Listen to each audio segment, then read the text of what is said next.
Soalan muka surat 100, soalan 15, Raja 13 menunjukkan dua pandangan ortografik bagi sebuah objek. Lukis ikut skala saiz penuh pandangan oblik kavalir. Kavalir maksudnya ini ialah kedalaman ialah saiz penuh. Pilih orientasi yang paling sesuai. Okey, mana satu ialah pandangan hadapan?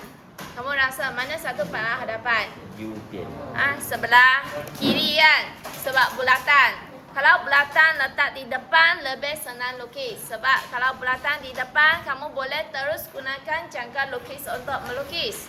Jadi kita jadikan sebelah kiri sebagai pandangan hadapan. Jadi yang sebelah kanan ialah pandangan sisi. Jadi kita kena lukis orientasi yang paling sesuai ialah condong ke arah kanan.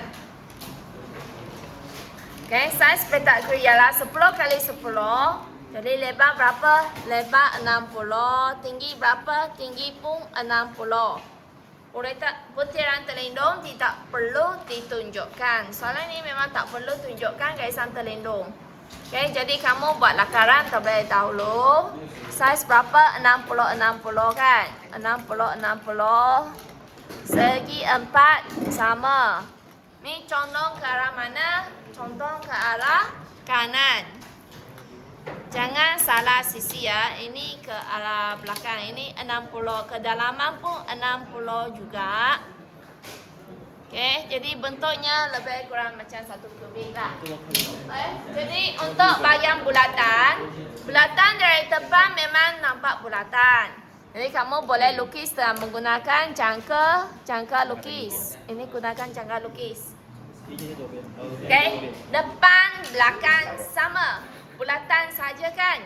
Jadi depan belakang sama, bulatan. Belakang pun lukislah satu kotak. Buat satu bulatan. Okey, sebab bulatan dari depan nampak bulatan. Jadi sampai belakang pun bulatan juga. Dua bulatan. Lepas tu sambungkan kan? Sambungkan. Okey, jadi kamu nampak silinder. Gambar yang kamu nak lukis adalah silinder. Kamu buat lakaran terlebih dahulu lah. Okey. Untuk silinder, kamu boleh gunakan kaedah kerangka. Kerangka, kamu tak perlu lukis kotak. Kamu lukiskan gunakan kaedah kerangka. Jadi kamu tentukan satu titik dulu. Titik tengah-tengah. Jadi kita lukis gunakan kaedah kerangka. Sebab ini ialah bulatan.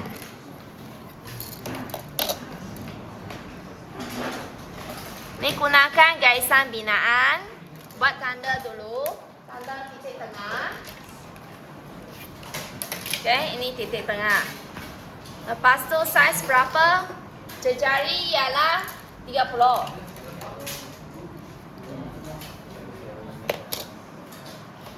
Okey, jejari 30. Kamu ambil jejari 30.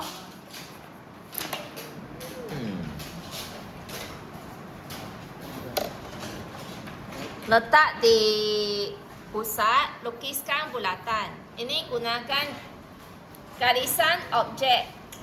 Sebab yang depan ni memang kamu nampak semua. Okey, kemudian kamu buatkan satu garis ke belakang.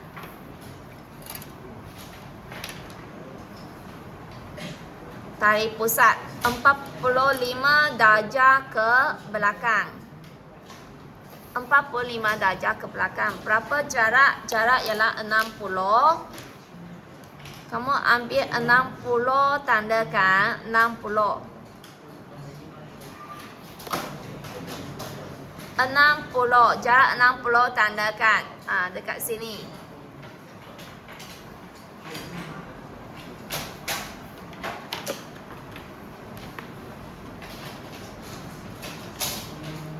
Dari sini jejari berapa?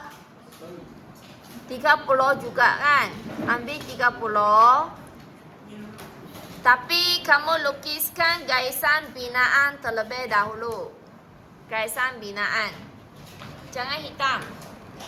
Sebab bulatan di belakang kamu tak nampak semua.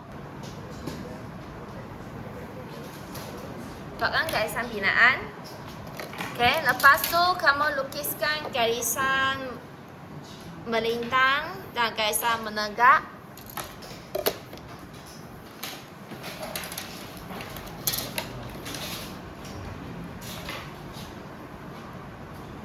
Okay, sekarang kita nak sambungkan depan dengan belakang.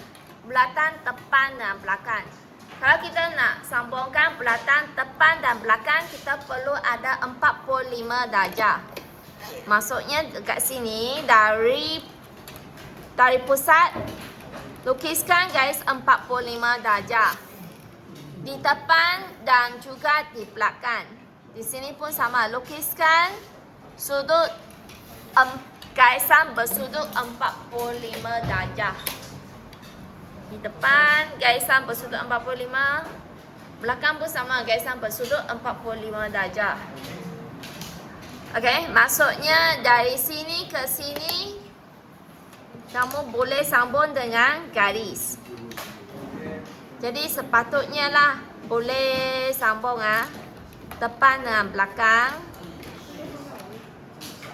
Garis objek. Kat sini pun sama, depan dengan belakang sambung dengan garis objek.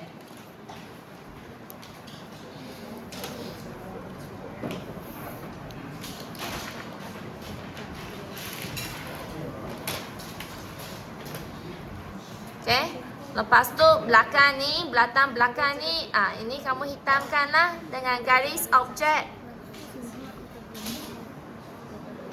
Okey, garis objek. Pasti sambungan mesti cantik.